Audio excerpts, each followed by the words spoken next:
I'm joined now by candidate for the U.S. Senate in Maine, Jordan Wood. Thanks so much for joining me. Thanks for having me, Brian. So, Jordan, you're running for the U.S. Senate in Maine. Obviously, Susan Collins has been in that seat for quite a long time, and she has been a difficult incumbent to unseat. But what does the polling say right now that might pose something of an unprecedented, at least as it relates to Susan Collins, risk for her? Yeah, she's the most vulnerable Republican up for election right now. And a recent poll had just 21% of Mainers thought that she deserved another term. 21%. So she's the most unpopular she's ever been going into a reelection. And she's the only senator up in a state that Harris won in so it's the only swing seat. And it's her best opportunity to flip a Senate seat. And look, she has been in office for a long time. She's a difficult incumbent to unseat. And so why will your race in particular be different?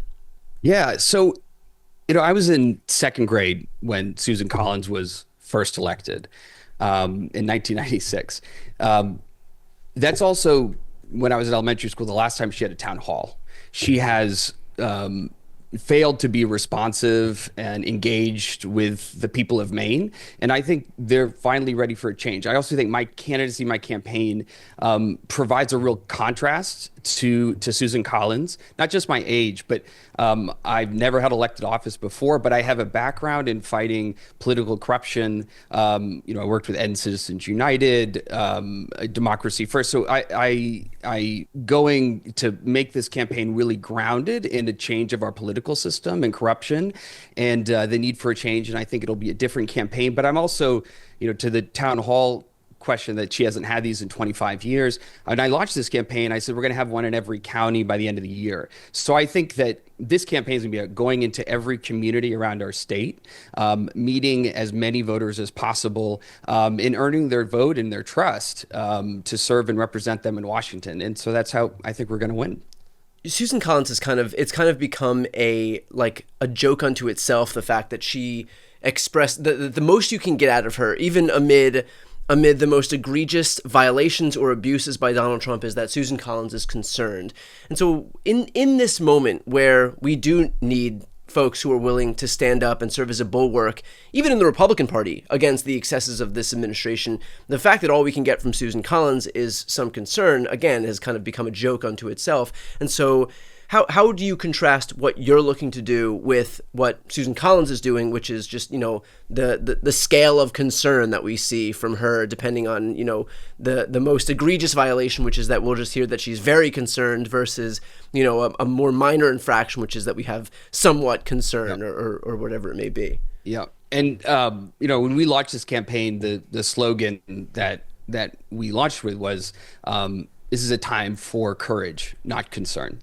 And I think that, people in Maine are just fed up with sort of holding out this hope that she would do the right thing, that she would have the courage to stand up for our democracy, the rule of law. But we haven't seen it from her. And so this idea of courage, and I think, is what this moment of crisis for our country demands. And we're not seeing from her. And it follows a tradition I really think we have in Maine. And most recently, we saw from our governor and the way she stood up to Donald Trump in the White House when he was trying to bully our state. But we have, we're coming up on the 75th anniversary of Margaret Chase Smith's speech on the Senate floor against her own party and Joe McCarthy, and helping to give clarity about the extremism that was doing to our politics. But we have a rich tradition in our state of that type of leadership and courage. We have not seen it from Susan Collins, not just in the past 8 years, but in the past 30 years that she's been there. So that's the type of leadership that I think Maine needs, and that I hope to serve the state with. You had mentioned Governor Mills, and of course she opted to, push back against Trump when he stood in the White House, where, she was on his home field, surrounded by all of the other governors, and basically challenged her, to which she opted not to capitulate, which we've seen so many institutions do, so many law firms do, universities, tech billionaires, media outlets. She decided to stand on business and push back and say that she'll see him in court, and she did, and she won.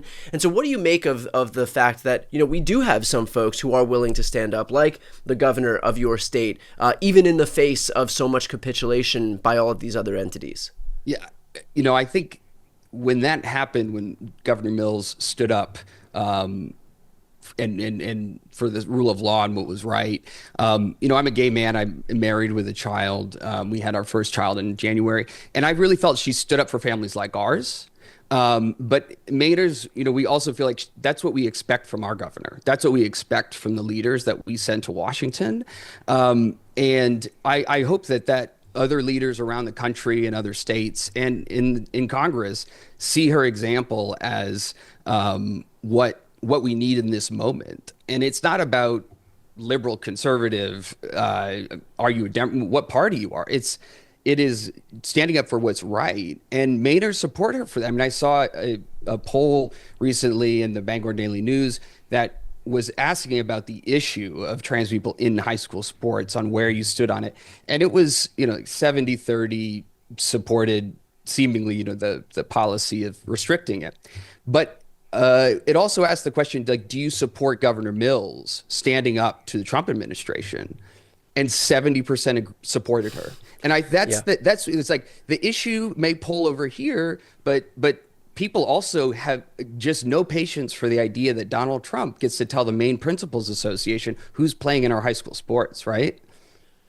And that's what I want to dig into a little bit here, because the way that I've thought about this as we head toward 26 and 28 and beyond is that the way that we used to see, and I'm sure we still do to some extent, but infighting within the Democratic Party is depending on where you lie on the political spectrum. Are you progressive? Are you moderate?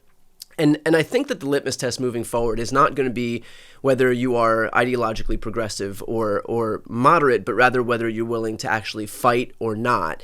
And we have seen, at least for the last, decade that I've been doing political media, a Democratic Party that is largely not just impotent, not just feckless, but especially feckless in the eyes of a Republican Party that has shown us over and over and over that they are willing to go to the mat for whatever they want to do, however big or small it may be, however hypocritical they may seem. I mean, we saw it to some degree with the Supreme Court justices. Merrick Garland didn't get a hearing because, God forbid, we have a hearing when, during the year that there's an election. Meanwhile, you have Amy Coney Barrett getting voted to be confirmed onto the Supreme Court while votes are being cast. So if we're going to allow these Republicans goodwill because we think it's going to be reciprocated, it's a fool's errand. And there is this sense that, for those of us on the outside, that the Democratic Party is largely like Charlie Brown and as Lucy pulls the football away over and over and over again. And so how does that factor into your thinking as you're running this campaign, this idea of fighters versus non-fighters?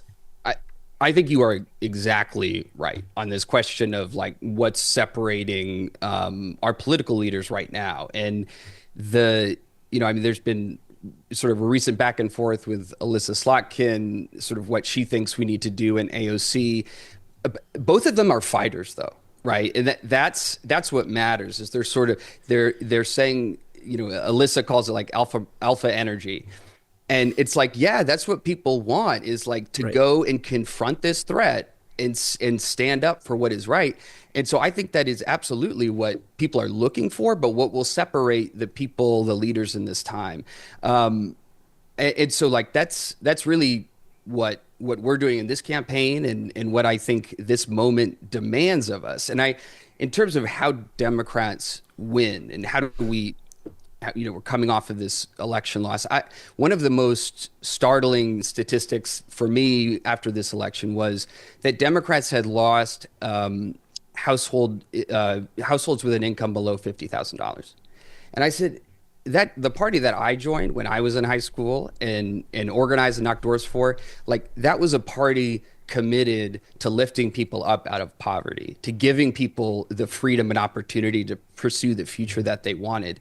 And the fact that we have strayed from that so much is a real indictment of the leadership of our party in the past. So I think we don't have a messaging problem. I don't think we have a policy agenda problem. We've got a deliverable problem. Is that we have a childcare crisis in this country. We have a housing crisis.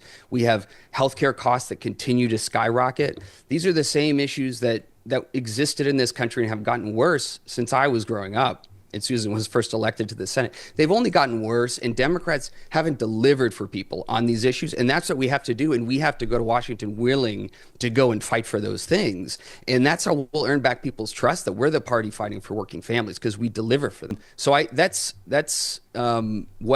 what this campaign's about and what we're going to do. And I just think you're exactly right on that, Brian. In terms of what your North Star is as it relates to policy, like why are you running this race? What drives you? What are the issues that move you? Yeah. I was at the Capitol on January 6th. I was the chief of staff at that time for Katie Porter. And we spent that day. that could have gone multiple different ways. When you started off by saying I was at the Capitol on January 6th, this is a. My husband says that all the time as a staffer, not for any other reason. But we spent the day barricaded in the office with AOC and AOC's chief too, and that experience really gave me firsthand like how fragile our democracy is and how reliant it is on people to follow simple, nonpartisan rules to have free and fair elections, and how dangerous it is, even when a small group of anti-democracy extremists, how much they can threaten that system. Yeah. And so democracy is the number one issue, because we've got to protect this. It's not working great right now. It needs to be reformed, but it is the best thing for us to deliver on the problems that people face in their day-to-day lives. But I say, so protect democracy, but then we've got to go reform our democracy. And to your question about fighting and not, like, it was so painful for me to see Democrats, Joe Manchin and Kyrsten Sinema, stop because they wanted to protect the filibuster. HR 1 for the People Act, sweeping democracy, anti-corruption reform. Like we were that close, and it failed because they wouldn't fight the filibuster, an arcane institution and procedural. So I think the first thing we've got to do is democracy reform. We've got to end partisan gerrymandering. We've got to restore the right to vote for all eligible citizens. And we have got to end the political corruption in Washington that has given the wealthy, well-connected, and corporations so much power over our system. So those are the driving issues for me. But I believe that we've got to address the cost of living. But this corruption issue is what's holding us back from really solving the cost of healthcare, providing universal childcare, and these other issues. So I come at this from my experience fighting for democracy and Trump's assault on it, and my background fighting corruption. But also, I grew up in a family that lived mostly paycheck to paycheck growing up. And our childcare was my mom leaving the workforce. We needed health care. My mom's a teacher. My dad's a pastor. When we needed health care because the church couldn't afford it, my mom had to go back to work because that's how we could get health care coverage for our family. So I've lived through the struggles that we need to solve. And that experience, I think, is what gives me the drive and determination to go serve and help the people in my state and to win this election. Jordan, how can folks who are watching, listening, help your campaign? Yeah, you go to electjordan.com and chip in whatever you can. It's a grassroots campaign. We're not taking money from lobbyists or corporate PACs. And that's how we're going to have the resources we need to go have these town halls across the state and get our message out. So any support people can provide, electjordan.com would be just hugely helpful. Well, Jordan Wood, I appreciate your time. Best of luck in the campaign trail. Thanks, Brian.